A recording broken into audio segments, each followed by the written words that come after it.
Charlie Kirk അമേരിക്കയിലെ ഒരു പ്രമുഖ right wing political activist, Donald ട്രംപിൻ്റെ അടുത്ത സുഹൃത്ത്. കഴിഞ്ഞ ദിവസം അമേരിക്കയിലെ യൂട്ടാ വാലി യൂണിവേഴ്സിറ്റിയിൽ നടന്ന ഒരു ഇവൻറ്റിനിടെ ആരോ അദ്ദേഹത്തെ വെടിവെച്ചു കൊന്നു. സോഷ്യൽ മീഡിയയിൽ സംഭവത്തിൻ്റെ വീഡിയോ പ്രചരിക്കുന്നുണ്ട്. കിർക്ക് ഒരു വലിയ ജനക്കൂട്ടത്തോട് സംസാരിച്ചു നിൽക്കുന്നു.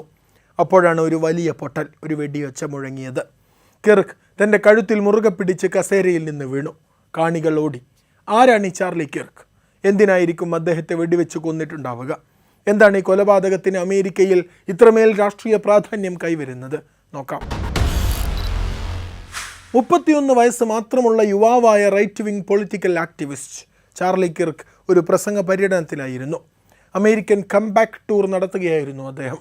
അതിൻ്റെ ഭാഗമായി രാജ്യത്തുടനീളമുള്ള സർവകലാശാലകളിൽ 15ലധികം പരിപാടികൾ ഷെഡ്യൂൾ ചെയ്തു. അതിൽ ആദ്യത്തേതായിരുന്നു യൂട്ടാ വാലി യൂണിവേഴ്സിറ്റിയിൽ നടക്കുന്നത്. വെടിവെപ്പിന് മുമ്പ് അദ്ദേഹം തൻ്റെ പ്രൂവ് മീ ദ റോങ് എന്ന സംവാദവേദിയിൽ ഇരിക്കുകയായിരുന്നു. പ്രേക്ഷകർ ചോദ്യങ്ങൾ ചോദിച്ചു. ഒരു വിദ്യാർത്ഥിയുമായി അമേരിക്കയിലെ വെടിവെപ്പുകളെക്കുറിച്ചും ട്രാൻസ്ജെൻഡർ മനുഷ്യരെക്കുറിച്ചും അങ്ങോട്ടും ഇങ്ങോട്ടും സംസാരിക്കുന്നതിനിടെയാണ് കിർക്ക് വെടിയേറ്റ് വീഴുന്നത്. കഴിഞ്ഞ 10 വർഷത്തിനിടെ എത്ര ട്രാൻസ്ജെൻഡർ അമേരിക്കക്കാർ മാസ് ഷൂട്ടർമാരായെന്ന് നിങ്ങൾക്കറിയാമോ? ഇതാണ് കിർക്കിനോട് ചോദിച്ചത്.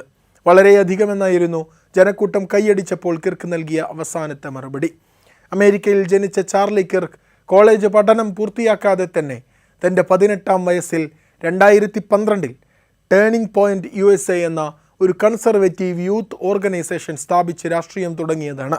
ഈ സംഘടനയുടെ എക്സിക്യൂട്ടീവ് ഡയറക്ടറും CEO-യുമായിരുന്നു അദ്ദേഹം. ഫ്രീ മാർക്കറ്റുകളെ പ്രോത്സാഹിപ്പിക്കുകയായിരുന്നു സംഘടനയുടെ ലക്ഷ്യം. 2,50,000-ത്തിലധികം സ്റ്റുഡൻ്റ് അംഗങ്ങളുള്ള ഈ ഗ്രൂപ്പ് കോളേജ് ക്യാമ്പസുകളിൽ സ്പീക്കിംഗ് ടൂറുകളും ഡിബേറ്റുകളും നടത്തി റിപ്പബ്ലിക്കൻ വോട്ടർമാരെ സൃഷ്ടിച്ചുകൊണ്ടിരുന്നു. കിർക്കിൻ്റെ സംഘം രാജ്യത്തെ ഏറ്റവും വലിയ കൺസർവേറ്റീവ് യുവജന പ്രസ്ഥാനമായി വളർന്നു.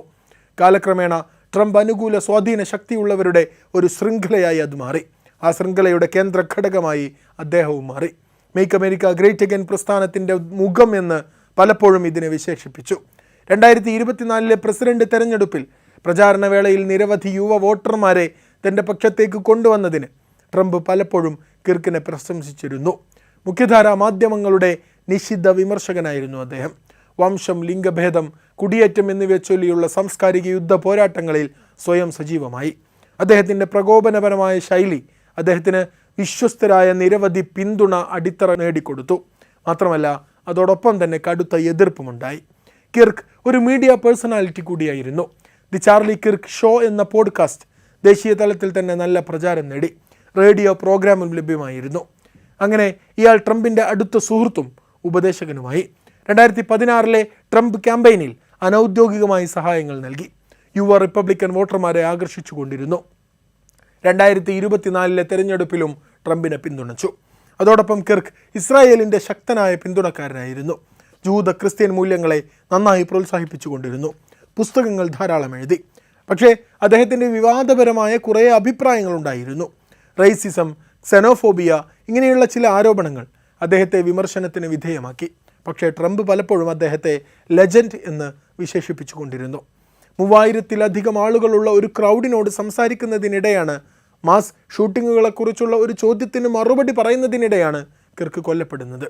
യൂട്ടാ ഗവർണർ സ്പെൻസർ കോർക്ക് ഇതിനെ പൊളിറ്റിക്കൽ അസാസിനേഷൻ എന്ന് തന്നെ വിളിച്ചിട്ടുണ്ട്. അത് രാഷ്ട്രീയ കൊലപാതകം.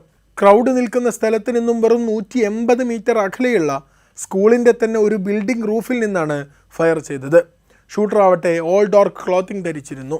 ലോങ് റേഞ്ച് റൈഫിളാണ് ഉപയോഗിച്ചത്. ടാർഗറ്റഡ് അറ്റാക്കാണെന്ന് അധികൃതർ തന്നെ സ്ഥിരീകരിക്കുന്നു. ആരായിരിക്കും വെടിവെച്ചിട്ടുണ്ടാവുക? എന്തായിരിക്കും ഉദ്ദേശം? പലരും പലതാണ് പറയുന്നത്. ഈ സംഭവം രാഷ്ട്രീയമായി വലിയ പ്രത്യാഘാതങ്ങൾ സൃഷ്ടിച്ചിട്ടുണ്ട്. പ്രസിഡന്റ് ട്രംപ് തന്നെ ഹീനസ് അസാസിനേഷൻ എന്നാണ് ഇതിനെ വിശേഷിപ്പിച്ചിട്ടുള്ളത്. റാഡിക്കൽ ലെഫ്റ്റിനെ അവർ കുറ്റപ്പെടുത്തുകയും ചെയ്യുന്നു. ഡെമോക്രാറ്റ് ലീഡർമാർ പോലും പൊളിറ്റിക്കൽ വയലൻസ് ഈസ് അൺഅക്സെപ്റ്റബിൾ എന്ന് ആവർത്തിച്ചു പറയുന്നു. വിപണിയിൽ സർക്കാർ ഇടപെടലുകളെ എതിർക്കുകയും സ്വതന്ത്ര കമ്പോളങ്ങളെ പിന്തുണക്കുകയും ചെയ്ത പരമ്പരാഗത അമേരിക്കൻ മൂല്യങ്ങളെ ഉയർത്തിപ്പിടിച്ച ഒരു കൺസർവേറ്റീവ് യുവ നേതാവ്.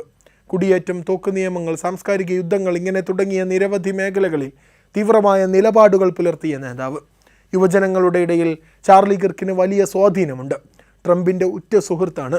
എന്നിട്ടും ചാർലി കിർക്ക് അതിദാരുണമായി തൻ്റെ അനുയായികളോട് സംസാരിക്കവേ ഭാര്യയും കുഞ്ഞും നോക്കി നിൽക്കെ കൊല്ലപ്പെട്ടിരിക്കുന്നു. അമേരിക്കൻ രാഷ്ട്രീയത്തിലെ കടുത്ത ധ്രുവീകരണ സംഭവങ്ങളിൽ ഒന്നുകൂടി നടന്നിരിക്കുന്നു. രാഷ്ട്രീയപരമായ ആക്രമണങ്ങളുടെ സാധ്യതകളെക്കുറിച്ചുള്ള ആശങ്കകൾ വീണ്ടും വർദ്ധിക്കുകയാണ് അമേരിക്കയിൽ. ഇനിയും രാഷ്ട്രീയ നേതാക്കളുടെ സുരക്ഷയും തോക്ക് നിയമങ്ങളുമെല്ലാം അമേരിക്കയിൽ ചർച്ച ചെയ്തുകൊണ്ടേയിരിക്കും. കൊലപാതകത്തിൻ്റെയും മരണത്തിൻ്റെയും ഭീകരത ആളുകൾ ശ്രദ്ധിക്കുന്നത് അവസാനിപ്പിച്ച കാലത്ത്, പ്രത്യേകിച്ച് അമേരിക്കക്കാർക്ക് പുത്തരിയല്ലാതായി മാറിയ കാലത്ത്, ആ യാഥാർത്ഥ്യത്തിൽ നിന്നൊരു പരമപ്രധാനമായ ചോദ്യം ഉയർന്നു വരികയാണ്. പ്രസിഡന്റ് ട്രംപിന് അമേരിക്കയെ ഒരു യാഥാർത്ഥ്യ ബോധത്തിലേക്ക്, പ്രത്യേകിച്ച് മനുഷ്യജീവിതത്തിൻ്റെ മൂല്യത്തെക്കുറിച്ച് ബോധമുള്ളവരാക്കി തിരികെ കൊണ്ടുവരാൻ കഴിയുമോ?